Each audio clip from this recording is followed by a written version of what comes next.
ازيكم عاملين ايه؟ يا رب تكونوا بخير. معاكم يمنى من عالم يمنى. وحشتوني كتير كتير كتير كتير جدا.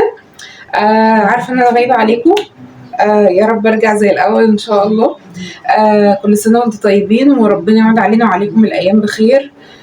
والسنه الجايه يا رب كل اللي نفسه في حاجه يا رب تتحقق، واللي نفسه ربنا يرزقه بالذريه الصالحه ربنا يرزقه بالذريه الصالحه، واللي نفسه يكون واقف على جبل عرفات ربنا يكرمنا ويكرمكم ونقف على جبل عرفات قريبا يا رب. وكل اللي عايز يحقق حاجه ربنا يحققها له. عاملين ايه يا جماعه؟ يا رب تكونوا بخير. قبل ما نبدأ ما تنسوش تحطوا لي لايك وكومنت وسبسكرايب، بحبه جدا. وما تنسوش تصلوا على النبي عليه افضل الصلاة والسلام، ودعوة جميلة من الناس الجميلة. ويلا نبدأ مع بعض. نشوف ايه هنعمل ايه بقى النهاردة طبعا وقفة عرفة. انا هعمل مكرونة بشاميل وجلاش وتعالوا بقى مع بعض نشوف هنعمل ايه. يلا نبدأ. انا بقى دلوقتي هنا بشرت ضربت البصل زي ما انتم شايفين كده حلو. وهنا معايا طماطم وفلفل اخضر وفلفل اصفر وفلفل احمر. انا بقى هعمل لحمه البشاميل ان شاء الله باللحمه المفرومه والسجق. فايه تعالوا معايا دلوقتي نعمل اللحمه المفرومه. هنا بقى انا ولعت على الحلتين عشان هعمل واحده طاسه وحله واحده هعمل فيها ان شاء الله. هنا هعمل فيها اللحمه المفرومه وهنا هعمل فيها السجق. تمام. حط فيها شويه زيت كمان، حاطه بس قليلين. بحط في دي شويه زيت اهو زي ما انتم شايفين كده. احط كمان شويه، احط معلقه سمنه كده في اللحمه المفرومه.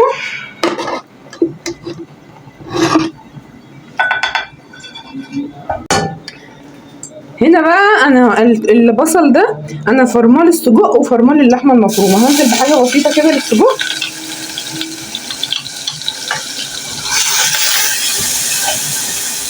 اهو كده. ما بحط الزيت كتير للسجق علشان السجق بينزل اصلا مواد دهنيه. وهنا هنزل باللحمه المفرومه.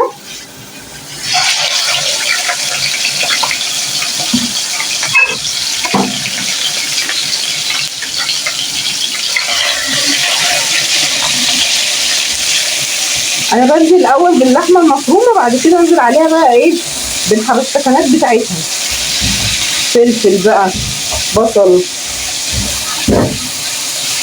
بس بحب الاول ايه اشوح اللحمه المفرومه. نقلب كمان البصل.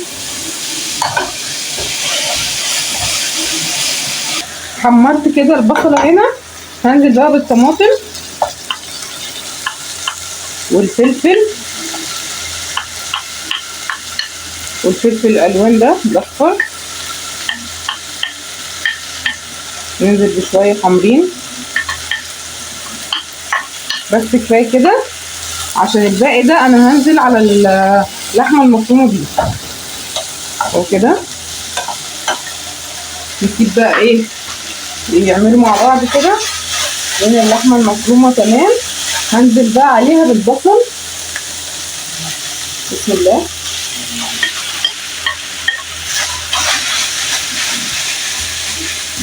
طريقه التعصيجه دي حلوه قوي. انا كنت الاول بنزل بال اللهم صل على النبي عليه الصلاه والسلام. بنزل بالبصل وبعد كده اللحمه المفرومه. لما شفت بصراحه الشيف ناديه بتعمل كده قلت لا انا بعد كده هعمل كده. نقلب هنا. الجو ده يا جماعه بجد ربنا يجرنا من النار ويرحمنا، ارحمه برحمته الواسعه يا رب. كده حلو. دلوقتي كله هياخد من لون بعض. ننزل بقى بشويه لون، نعمل حاجه سبيشال كده. حلو كده او كده. نجيب شويه فلفل اسود او كده ونحط هنا كمان شويه بهارات حط هنا كمان شويه،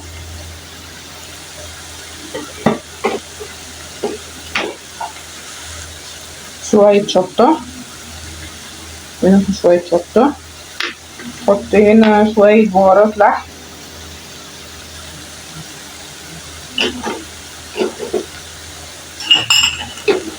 حط شويه بابريكا، دي بابريكا مدخنه. كده احنا حطينا البهارات، نجيب بقى الملح اهو كده،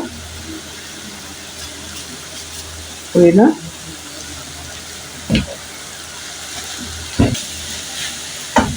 نقلب ده، المعلقه مولعه اهو كده. ننزل بقى بشويه السجق،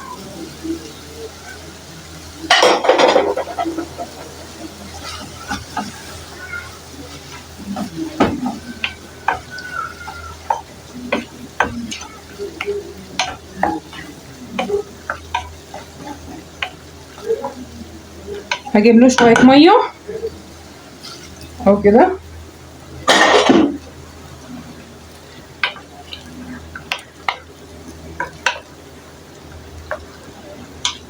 السجق لما تيجوا تعملوه ما تطلعوش وتسيبوه بره في الجو ده بالذات. يعني انا السجق لما اجي اقطعه بحب يكون ايه، اللي هو يكون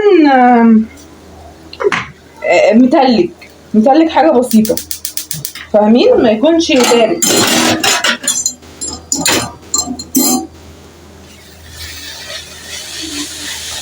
اصلا اللحمه المفرومه استوت اهي معايا. هنا بقى يا جماعه انا هعمل الجلاش، حطيت شويه لبن واحط شويه شوربه، طلعها من الفريزر برضو اهو، وننزل ببيضه كده،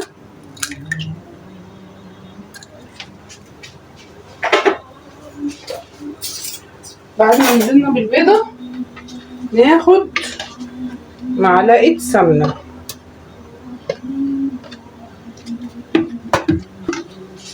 ناخد شويه بيكنج باودر، وناخد واحده مرقه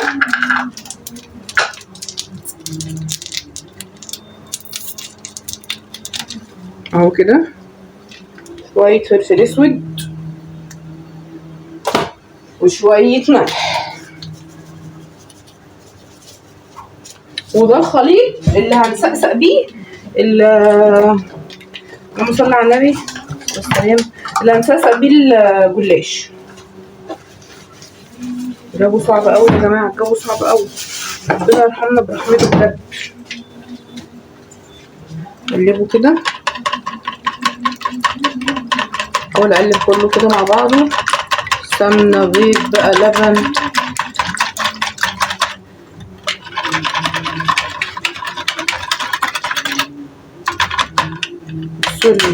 السمنه اتعملت في البتاع بس مش مشكله، اقلبها برضو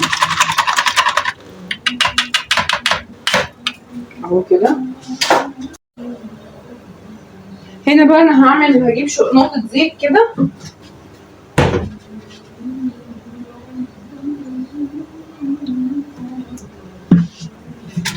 نعمل كده نوزع الزيت بحيث ان الجلاش ما يلزقش. انا بحب اعمل الجلاش في الصاج ده قوي بتاع الفرن الصغير، بحب اعمله قوي فيه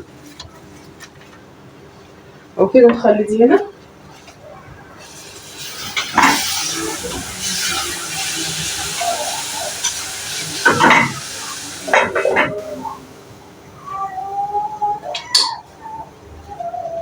نبدأ كده بسم الله الرحمن الرحيم. دول طبقتين نحطهم كده اهو كده بسم الله. فهو نعمل كل الطبقات بنفس الكلام ده. هنا بقى انا جبت اللحمه المفرومه، ننزل فيها كده بسم الله اهو كده، اوزع اللحمه المفرومه اهو كده تمام قوي كده. نكمل بقى بقيه الجلاش انا خلصت زي ما انتوا شايفين كده. هقطعه بقى بسم الله. لازم يتقطع علشان لما احط عليه السقسقه دي ما تبقاش على الوش بس.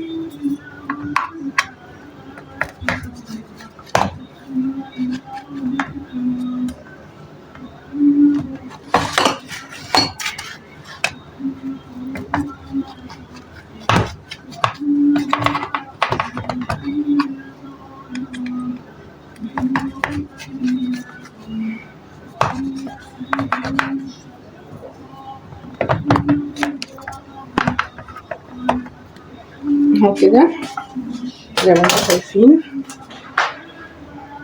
رش عليه بقى الباقي الحاجه دي.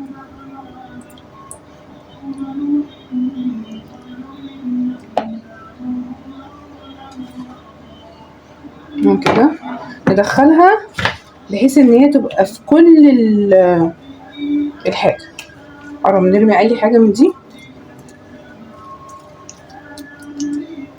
اهو كده.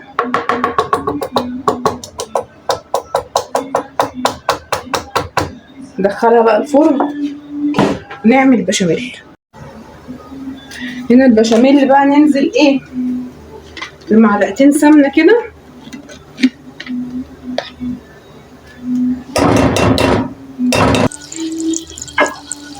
نحط بقى شويه زيت كمان.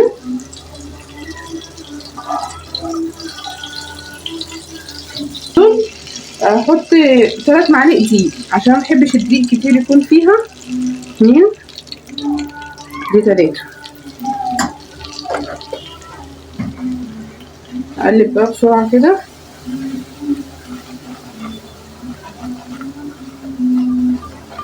عشان ما يبقاش مكتل. وكمان هنزل بشويه خلطه البشاميل.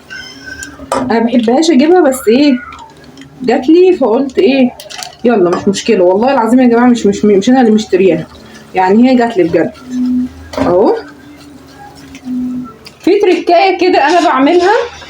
ايه هي التركايه دي بقى؟ هتقولي ايه هي التركايه دي يا يمنى؟ بحط على البشاميل على الدقيق وهو بحط على الدقيق وهو بيتحمر شويه ماجي، واحده ماجي. اهو كده يا اختي. اهو كده اهو. وقلب. التركايه دي يا جماعه بتودي طعمه في حته تانية بجد. جربوها. اهو كده خلاص. هو كده اتحمر معايا. ننزل بقى باللبن.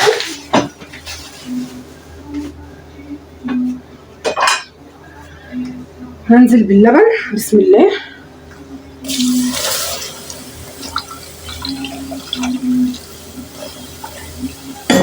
كده اللبن يكون بارد علشان ما تكتلش معاكم. وتركايه تاني برضو، دي ميه سليق المكرونه. هنزل بيها كده شويه. ننزل بيها كلها. والله يا جماعه بتودي طعمه في حته 10. وانا هنا عندي شويه شوربه هنزل بيهم لان ايه انا هعملها جوسي. ننزل بشويه الشوربه بس كفايه كده. نجيب بقى شويه فلفل اسود كده صغيرين. انا هحط ملح حاجه بسيطه لان خلطه البشاميل دي بيبقى ايه فيها ملح. هي بدات تتقل معايا ايه. نحط فيها جبنه موتزاريلا يا جماعه متلجه مطلعه من الفريزر. نحطها بقى ايه تعمل مع بعض.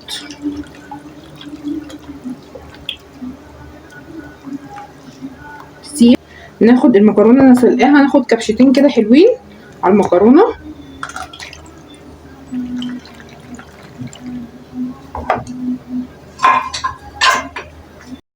هنا جبت السيرفيس معايا اهو. نجيب بس البشاميل بسم الله. بحب اغرقها من تحت كده. ننزل بنص المكرونه. عايزه اقول لكم ان ده كيس واحد. لان ايه انا بعمل وكمان يعني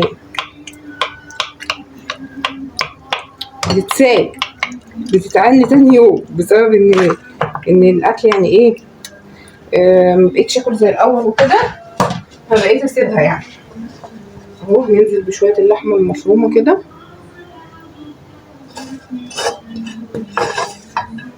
اهو كده.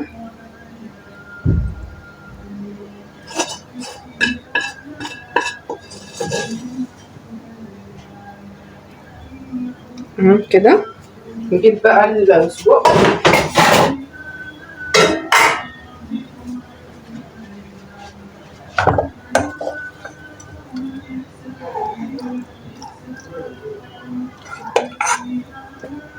مظبطاه، والله مظبطاه كده. بصوا بنحط الخليط ده في كل حته. السجق ده ولا ايه اهو. بصوا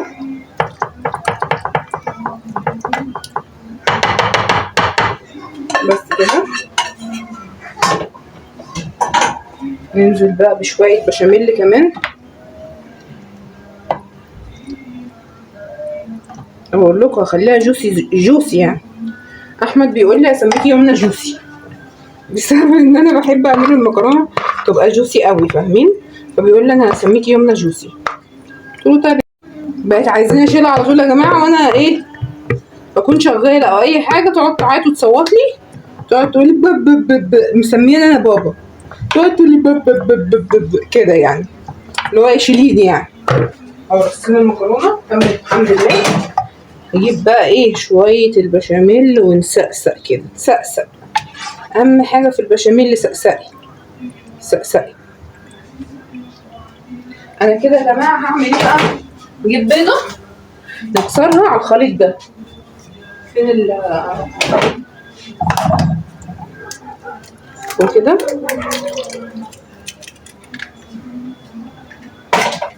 نقلب عشان البيضه متستويش اهو كده. ننزل بقى على البشاميل بتاعتنا دي كده ونغرق بقى ونغرق بقى. قرب يا ناس اهو كده. عايزه اجيب الاسباتولا الم فيها. حرام ده كله معمول ده اهو كده.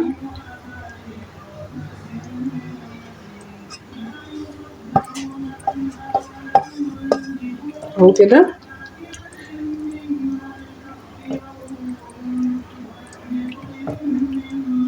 بس كده احطها بقى في الفرن لما تطلع هوريها. وانا يا جماعه بقى سايبه الاكل يستوي، تعالوا مع بعض اوريكم انا عملت ايه في الشقه. روقتها وظبطتها، لسه المطبخ فيه مواعين بتاعه الاكل دلوقتي هعملها، بتاعه المكرونه وكده لسه هغسلها. تعالوا بقى اوريكم انا عملت ايه في الشقه. هنا بقى يا جماعه انا كنت طبعا حاطه السرير هناك كده، هناك جنب الحيطه، وكنت لاغيه الكومودينو ده كنت حاطاه جنب بعض. رجعت زي ما كان في الاول، هي كان السرير كان كده، رجعته في النص والاتنين كومودينو جنبه كده زي ما انتوا شايفين. وهنا طبعا التسريحه اهي. هنا البطانيه، انا بطانيه فريشها للارض، بس انا دلوقتي مش فرشه حاجه علشان العيد كل سنه وانتم طيبين. اهو زي ما انتوا شايفين كده اهو. اهو بصوا الاوضه كلها اهي كده زي ما انتوا شايفين اهو. وهنا برضو ايه الدولاب زي ما هو، محركتوش الدولاب اهو. وده السرير والتسريحه بس كده. زي ما انتوا شايفين دي اوضه الاطفال. انا اوضه الاطفال بشير في فرشها زي ما هو والله يا جماعه، بسبب ان مفيش حد بينام فيها. هنا طبعا عروسه المولد دي بتاعتي، واللي جنبها بتاعت كارما. حلو بس كده. هنا بقى ده الرز حطه هنا، وده سرير كارما بس هي ما حبتش تنام عليه تمام. وده المكنسه بس كده يا جماعه. وده الدولاب بس. دي الاوضه بقى بتاعت الاطفال كده. انا هاخدكم جوله في الشقه بتاعتي. بصوا بقى يا جماعه، انا كانت ترابيزه السفره دي كانت محطوطه هنا، حلو. بس من ساعه ما اتجوزت بقى فزهقت بصراحه، قلت اغير النظام. جبتها في نص الصاله هنا، وجبت كرسيين هنا بحيث ان دي تبقى قاعده ودي السفره، لان السفره هنا في الجنب ده كانت ميته حرفيا. فانا جبتها في النص هنا، فقلت ايه بحيث ان يبقى منظر جديد وكده. وبس ده النيش بتاعي اهو. هبقى اخدكم جوله كده في تنظيف النيش ده برضو اهو، زي ما انتم شايفين. هنا ده بالشقه. ده ريسبشن، دي الصاله التانية بقى.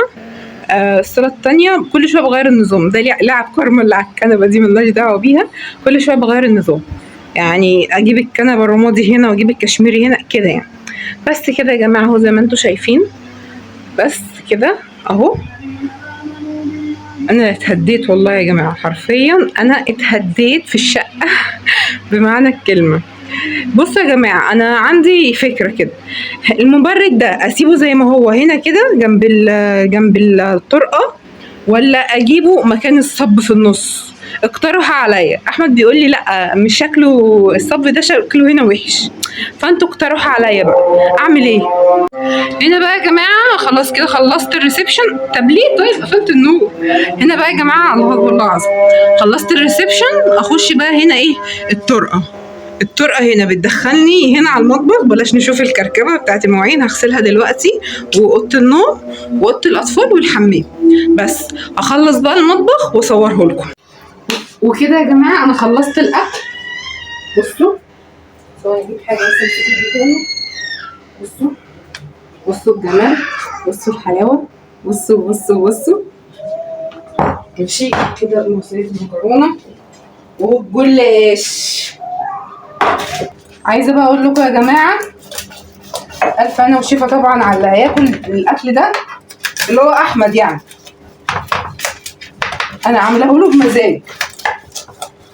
ما بحبش احط جبنه موزاريلا على الوش يا جماعه، بتنشف يا جماعه. فبحطها بقى في الايه، في البشاميل وانا بعمله. ايه رايك يا احمد؟ حلو. والله كنت غلط. نقطع بقى البشاميل.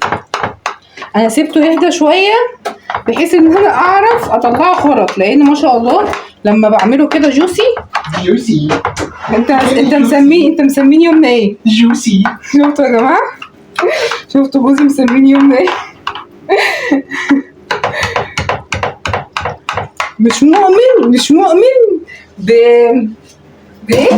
مش مؤمن يا جماعه ان انا عندي موهوبه. هو مش مؤمن بكده. بصوا بقى يا جماعه.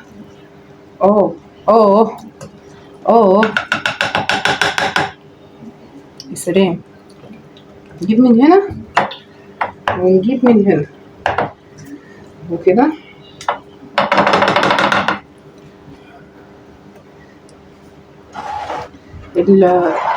البتاع مولعه اهو كده.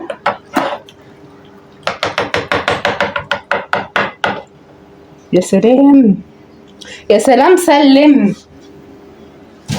ننزل بقى ايه؟ طبق ليا مكرونه. نحاول ناخد فيه ايه لحمه كتير، واخد مكرونه الكروم اهو كده. ناخد دول كده اللي على الطرف. ايوه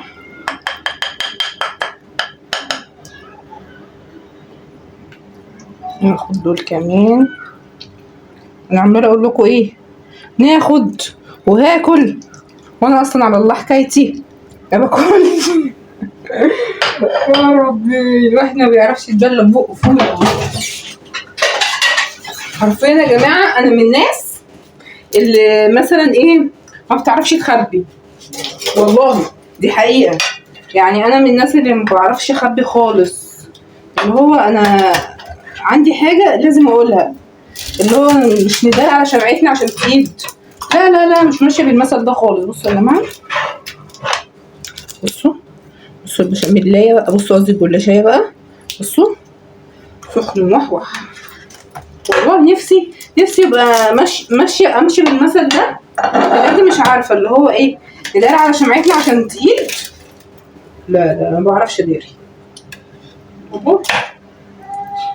وعلى فكره دي يعني مش حاجه كويسه، يعني اللي هو ان الواحد ما يعرفش يداري دي مش حاجه كويسه والله بجد. وكده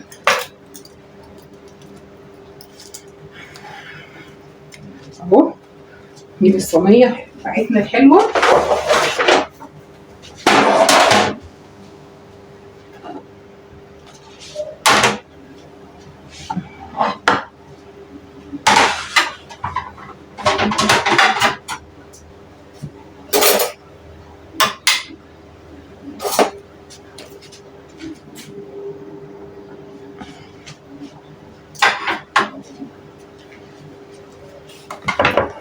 اهو بصوا يا جماعه، ده المطبخ بتاعي اهو، انا موضباه هنا. مش عارفه المواعين دي بتولد تاني بعد ما غسلتهم، بس لسه مقطعه.